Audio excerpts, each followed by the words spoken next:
हैदराबाद में रोजाना 1 लाख से जायद मुसाफिरों को सफरी सहूलत पहुंचाने वाला गुलाम शाह कल्होड़ो फ्लाईओवर अरबाब इख्तियार की तवज्जो का मुंतजिर है।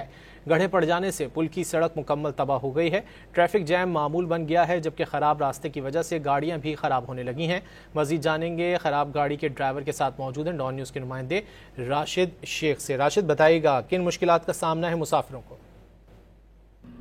जी, हम इस वक्त गुलाम शाह कल्होड़ो फ्लाईओवर में मौजूद है। ये फ्लाईओवर जो जनरल मोदी के मकाम पे 2009 में तामीर किया गया था। 17 साल बाद भी इस पुल की मुरम्मती काम नहीं कराया जा सका है। इस पुल से जो है मीर फुखार, बदीन, टंडोलियार समेत दीगर मुख्तलिफ शहरों की आमद रहती है। इस पुल पे ट्रैफिक की रवानी मुस्तसल होने के सबब पुल की हालत जो है इंतहाई खराब हो चुकी है। सड़क मुकम्मल तौर पर तबाह हो चुकी है। ट्रैफिक जहाँ से गुजरने वाली जो है शदीद मुतासिर हो रही है, टायर उनके मुतासिर हो रहे हैं। हमारे साथ एक ड्राइवर मौजूद है, हमसे पूछते हैं कि उनकी गाड़ी कितना खराब हुई है और उनका क्या कहना है। क्या हो गया आपकी गाड़ी को? ये सारी गाड़ी का गुला टूट गया है। कैसे टूट गया?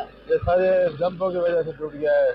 फतेह चौक से लेकर हाले नाके तक रोड बिल्कुल नाकाबिल कबूल है। सड़क से क्या आ रहे हैं यहाँ पर? ये सारे बहुत नाजुक हालत है, दरारें पड़ी हुई है पुल के ऊपर। अच्छा, रात में रोशनी है?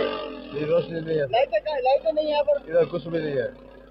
अच्छा, यहाँ पर लगाई गई फ्रांसीसी लाइटें भी जो है वो चोरी कर ली गई हैं। नामालूम कोई अफराद इनको यहाँ से निकाल के नोच के तोड़ के ले गए हैं। इस पुल की यह हालत है कि मुकम्मल तौर पे जो है वो खस्ता हाल हो चुकी है। इस पुल की जो है मुरम्मती काम की सख्त जरूरत है। लिहाजा जो है यहाँ के मकीन, यहाँ के जो ट्रांसपोर्टर्स, यहाँ के जो ड्राइवर का ये कहना है कि पुल की मुरम्मती काम कराया जाए ताकि जो है यहाँ की आमदोरफ्त जो है वो बहाल रह सके।